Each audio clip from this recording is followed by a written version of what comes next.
এখন আমরা অধ্যায় 12 গোলক চ্যাপ্টারটার সূত্রগুলো সম্পর্কে জানব। প্রথমে আমরা বলি যে গোলক কাকে বলে। গোলক বলতে, গোলকের উদাহরণ বলতে গেলে আমরা বলবো যে একটা ফুটবল,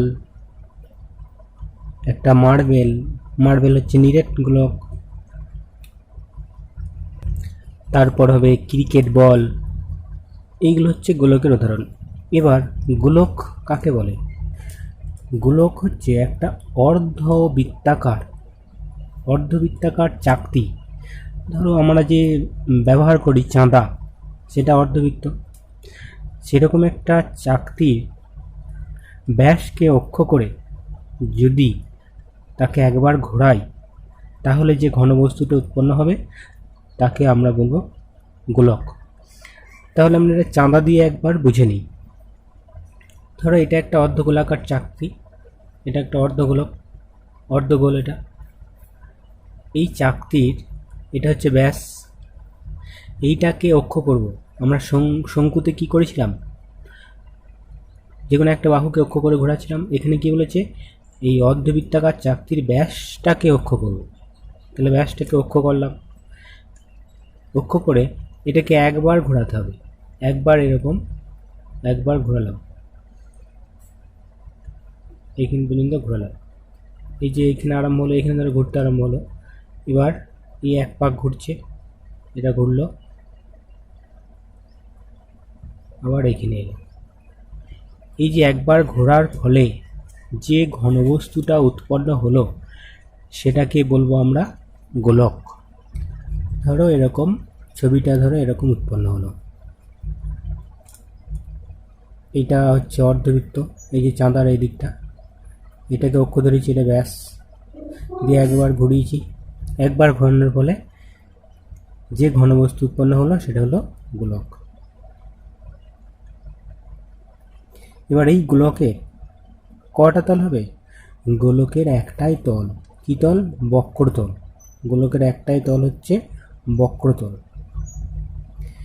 এবার এইখান থেকে এইখানটাকে আমরা বলবো ব্যাসার্ধ, আর এই গোড়াটাকে বলবো ব্যাস। তাহলে এবার যদি অর্ধগোলক বলে কেমন হবে? আর অর্ধগোলক মানে কেমন হবে? এরকম হবে অর্ধগোলক। এবার অর্ধগোলকের আবার ব্যাসার্ধ কোনটা হবে? এখান থেকে এটা ব্যাসার্ধ। এই অর্ধগোলকের উদাহরণ কি বলবো? অর্ধগোলকের নিরেটও হতে পারে অর্ধগোলক, আবার ফাঁপাও হতে পারে অর্ধগোলক। ফাঁপা বলতে আমরা কি বলবো? বাটি কিংবা একটা ধরো ক্রিকেট বল, তাকে যদি আমরা কেটে দেওয়ার পরে যে একটা পড়ে থাকবে সেটা হচ্ছে ফাঁপা গোলকের উদাহরণ। এবার গোলক, অর্ধগোলক, নিরেট অর্ধগোলক, ফাঁপা অর্ধগোলক, এরা কেমন দেখতে হয় সেই সম্পর্কে কয়েকটা ছবি তোমাদেরকে দেখাচ্ছি।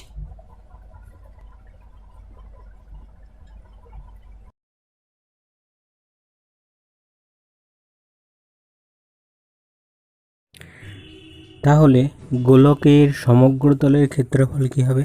গোলকের সমগ্র তলের ক্ষেত্রফল হবে যে 4πr², মানে এই গোটাটা হচ্ছে সমগ্র তল, মানে গোটা গোলকটা।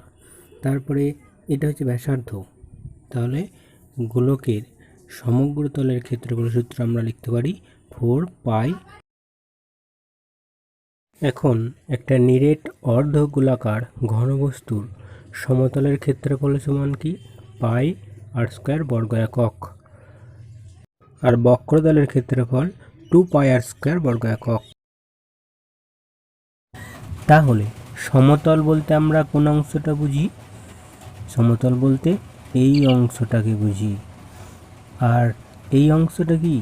এই অংশটা হচ্ছে বক্রতল। তাই নিরেট অর্ধগোলাকার ঘনবস্তুর সমতলের ক্ষেত্রফল আমরা লিখব πr²। এটা একটা নিরেট গোলক। এই গোলকটার সমগ্র তলের ক্ষেত্রফল মানে কি, এই গোটা অংশটার ক্ষেত্রফল কত, 4πr²। এইবার এই গোলকটাকে যদি এই মাঝামাঝি কাটা হয়,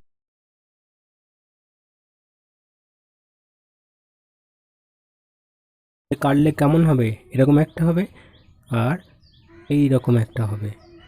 তাহলে 4πr² দুটো ভাগে ভাগ হয়ে গেল। কীরকম হলো, এই যে এই বক্রতলটা এইটা হলো 2πr², আবার এই বক্রতলটা এটাও 2πr²। তাহলে এই অংশটুকুনির ক্ষেত্রফল হচ্ছে 2πr²। তাহলে আমরা বলবো যে অর্ধ গোলাকার ঘনবস্তুর বক্রতলের ক্ষেত্রফল 2πr² বর্গ একক। নিরেট অর্ধগোলকের মানে হচ্ছে সলিড হেমিস্ফিয়ার, এর সমগ্র তলের ক্ষেত্রফল কী হবে, সমগ্র তলের ক্ষেত্রফল 3πr²। 3πr² কী করে হলো, আমাদের দেখো আগেতে পড়েছি কি, এই অংশটা কি সমতল, এটার ক্ষেত্রফল কত, πr²। আর এই যে এটা হচ্ছে কি, এটা বক্রতল, এই বক্রতলের ক্ষেত্রফল কি 2πr²। তাহলে এটা কি, এটা হচ্ছে নিরেট অর্ধগোলক। তাহলে এর সমগ্র তল মানে কি, গোটাটার ক্ষেত্রফল কত হবে, এই πr² আর 2πr² যোগ হবে, দিয়ে কত হবে 3πr²। গোলকের আয়তনের সূত্র কী হবে, গোলকের আয়তনের সূত্র হচ্ছে 4/3πr³ ঘন একক। অর্ধগোলকের আয়তন কি হবে, আমরা কি জানি, আমরা জানি নিরেট গোলকের আয়তন 4/3πr³। এবার অর্ধগোলক মানে কি, গোলকটার অর্ধেক, মানে আয়তনের অর্ধেক হবে। তাহলে অর্ধগোলকের আয়তন হবে 2/3πr³ ঘন একক। ফাঁপা গোলক তৈরি করতে যে পরিমাণ পদার্থ লেগেছে তার আয়তন সমান কী হবে, 4/3π বড় হাতের r³ মাইনাস ছোট হাতের r³ ঘন একক। তাহলে এই বড় হাতের আর মানে কি, বাইরের ব্যাসার্ধ, আর ছোট হাতের আরটা মানে কি, অন্তঃব্যাসার্ধ। তার মানে এই ছবিটাই দেখো, এই যে এ লেখা আছে, এটা হচ্ছে তোমার অন্তঃব্যাসার্ধ মানে ছোট হাতের আর, আর এই যে বি, এটা হচ্ছে বহিঃব্যাসার্ধ মানে হচ্ছে বড় হাতের আর।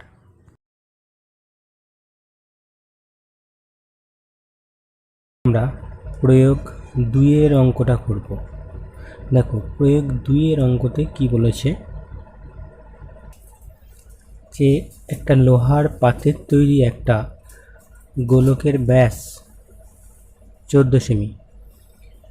এই গোলকটিকে রং করতে প্রতি বর্গ সেমিতে 2 টাকা 50 হিসাবে কত খরচ পড়বে। লোহার পাতের তৈরি একটা গোলকটাকে রং করবে মানে কি, চারপাশে রং করতে হবে আমাদের। তার মানে দেখো এই ছবিটায় দেখো, চারপাশ মানে এই গোটা অংশটা রং করতে হবে, এই গোটা অংশটা রং করতে হবে। তাহলে এইটা মানে আমাদের কী বার করতে হবে, গোলকের সমগ্র তলকে রং করছি আমরা, সেই জন্য গোলকের সমগ্র তল বা বক্রতলের ক্ষেত্রফলটা বার করতে হবে। তাহলে আমরা লিখি গোলকের ব্যাস সমান 14 সেমি,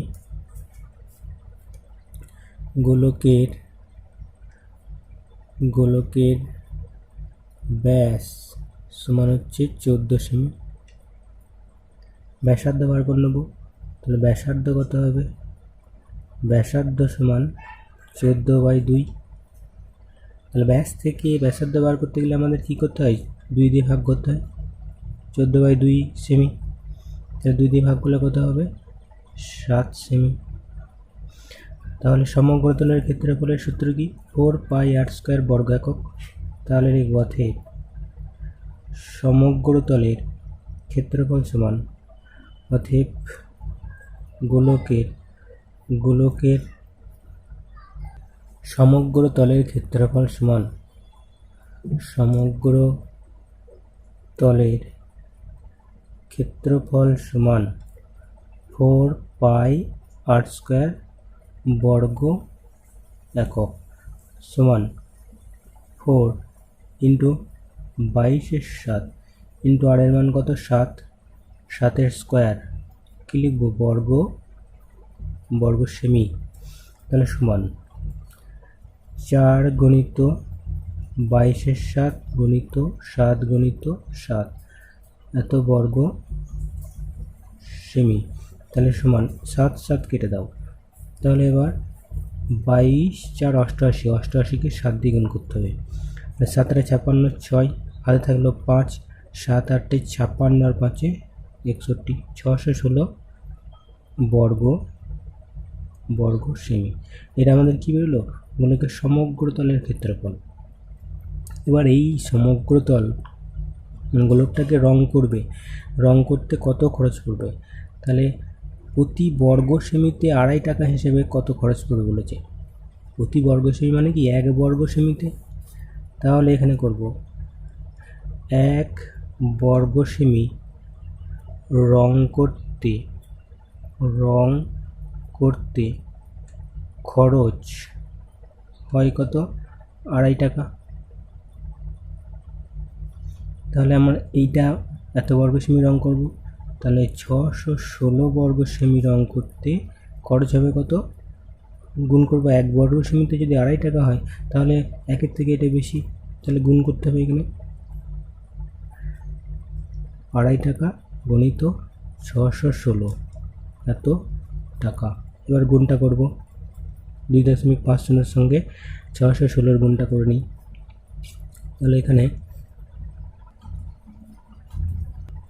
তাহলে এই গুণটা করে আমাদের হবে 1 5 4 3টে 0।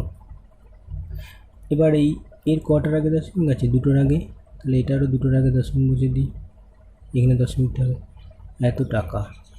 তাহলে আমরা এটাকে লিখতে পারি 1540 টাকা। তাহলে রং কত খরচ হবে 1540 টাকা। এরপর দেখো প্রয়োগ 4-এর দাগের অঙ্কটা কি বলেছে। প্রয়োগ 4-এর দাগের অঙ্ক আমাদের বলেছে 0.7 ডেসিমিটার দৈর্ঘ্যের ব্যাসার্ধের কোনো পাথরের গোলকাকার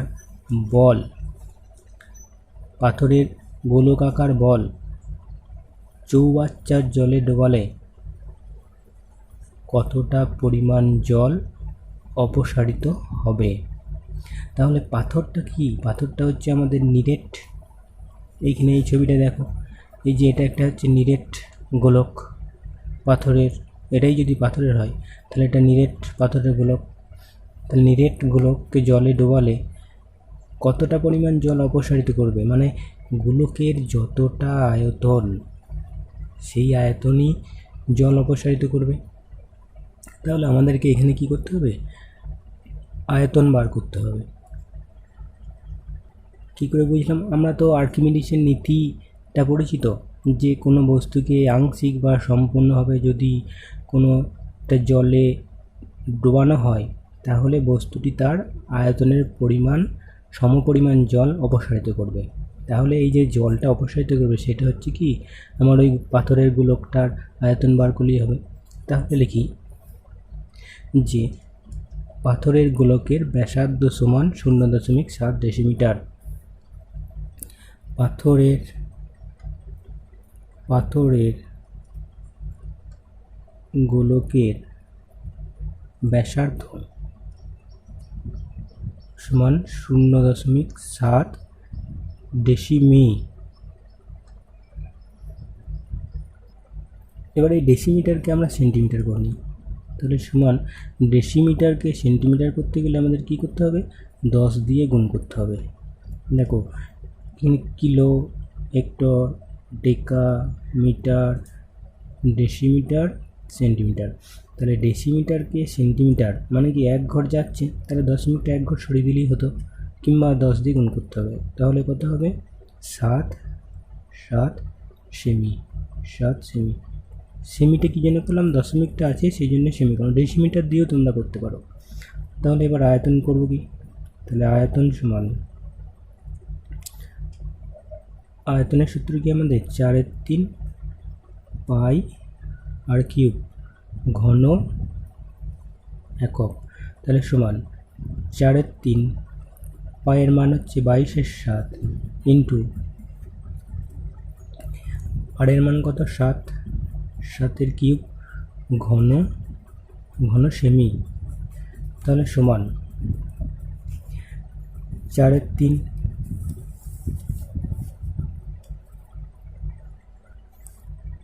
ইন্টু 22/7 ইন্টু 7 কিউব মানে কি 7কে 3 বার লিখে দিই, 7 গুণিত 7 গুণিত 7 এত কি ঘন এত ঘন সেমি। তাহলে এই 7 কেটে গেল। তাহলে সমান 4, 22, 88, 88কে 49 দিয়ে গুণ, 88কে 49 দিয়ে গুণ করে আমাদের কত হবে, গুণ করে হবে 43, 12, 7 7 49 আর 22 4 88 কত হবে 4312 বাই 3 এত ঘন সেমি। এবার একে 3 দিয়ে ভাগ করতে হবে। 3 দিয়ে ভাগ করলে কি হবে, 3 দিয়ে ভাগটা করি, 3 1কে 3 বার গেল 13, 3 4 12, 1 নামলো, 3 3কে 9, 2 আবার 2টা নামলো, 3 7 21 কত হলো 1437 পূর্ণ 21 নয়, এখানে ভুল হয়েছে, এখানে 1 হবে, 1437 পূর্ণ 1/3 ঘন সেমি। তাহলে লিখব অতএব 1437 পূর্ণ 1/3 ঘন সেমি জল অপসারিত করবে।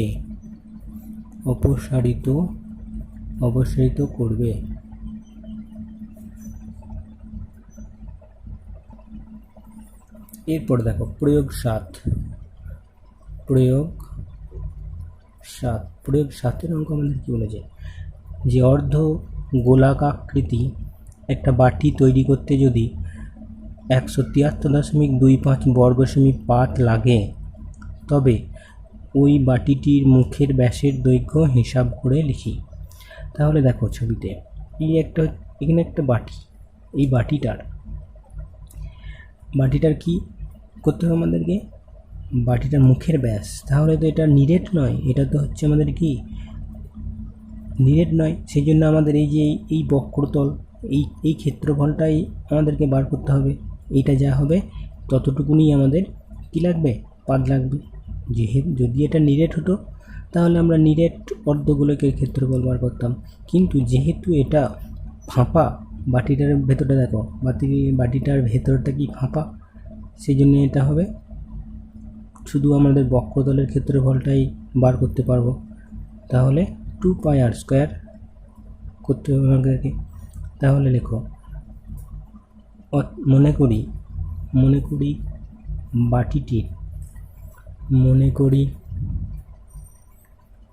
করি বাটিটির ব্যাসার্ধ সমান মুখের ব্যাসার্ধ, বাটিটির মুখের ব্যাসার্ধ সমান r সেমি। তাহলে অতএব বাটিটিতে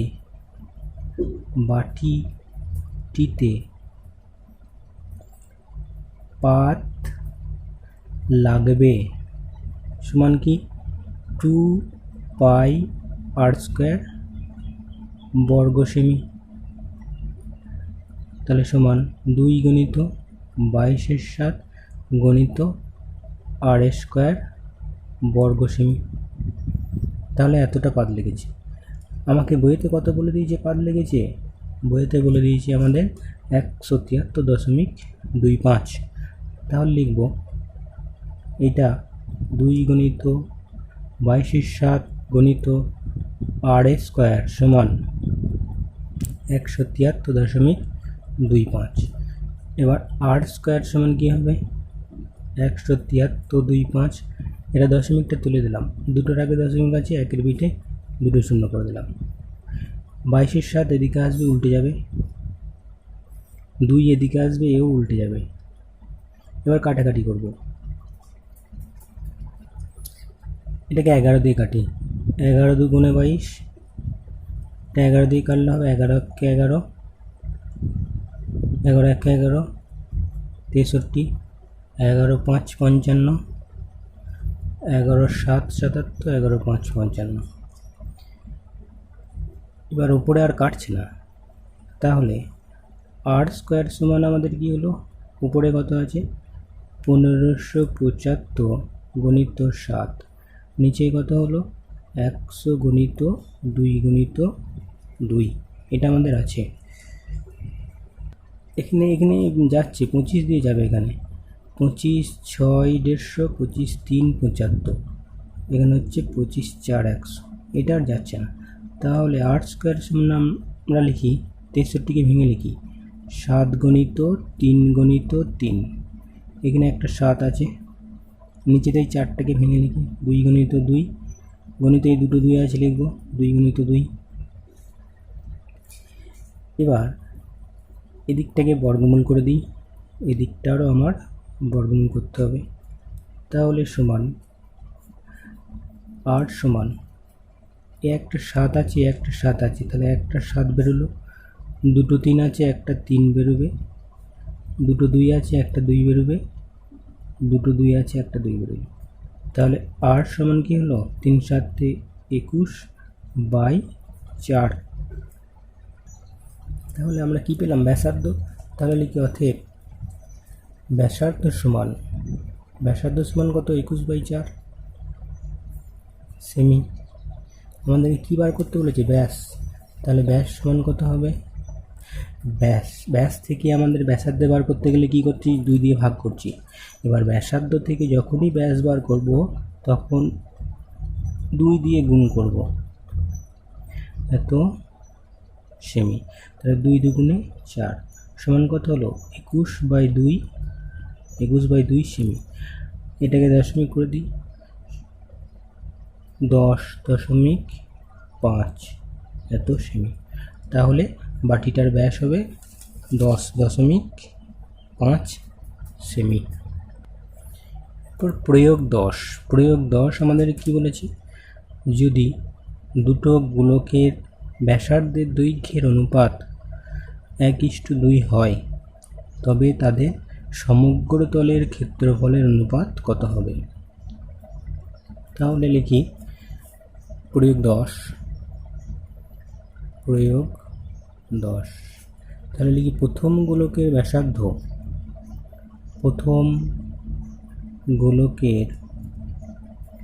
ব্যাসার্ধ ইস্টু দ্বিতীয় গোলকের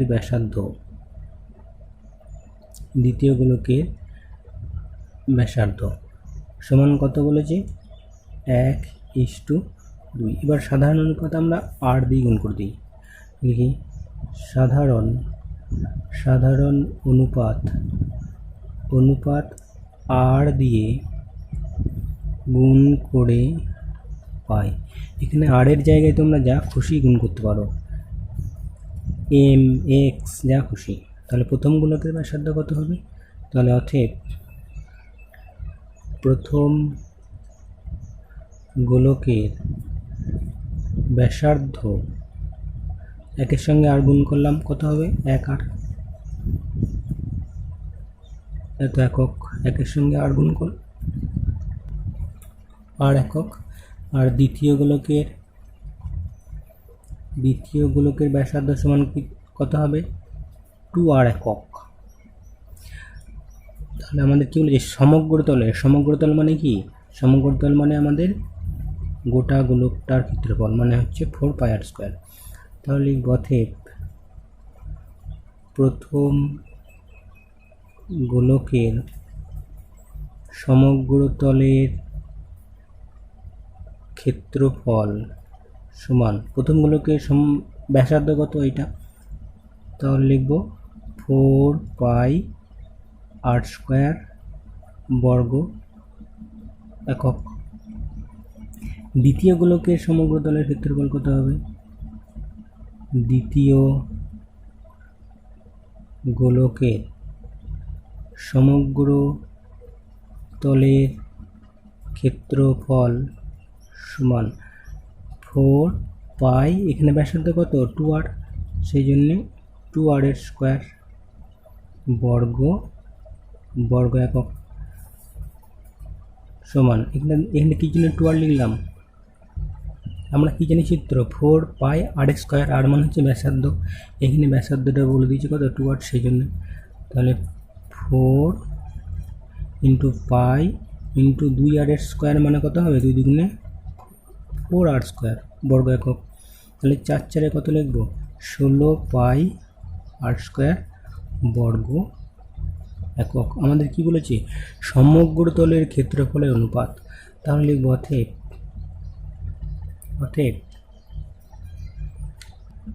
অতএব প্রথম গোলকের সমগ্র তলের ক্ষেত্রফল, প্রথম গোলকের সমগ্র তলের ক্ষেত্রফল ইস্টু দ্বিতীয় গোলকের সমগ্র তলের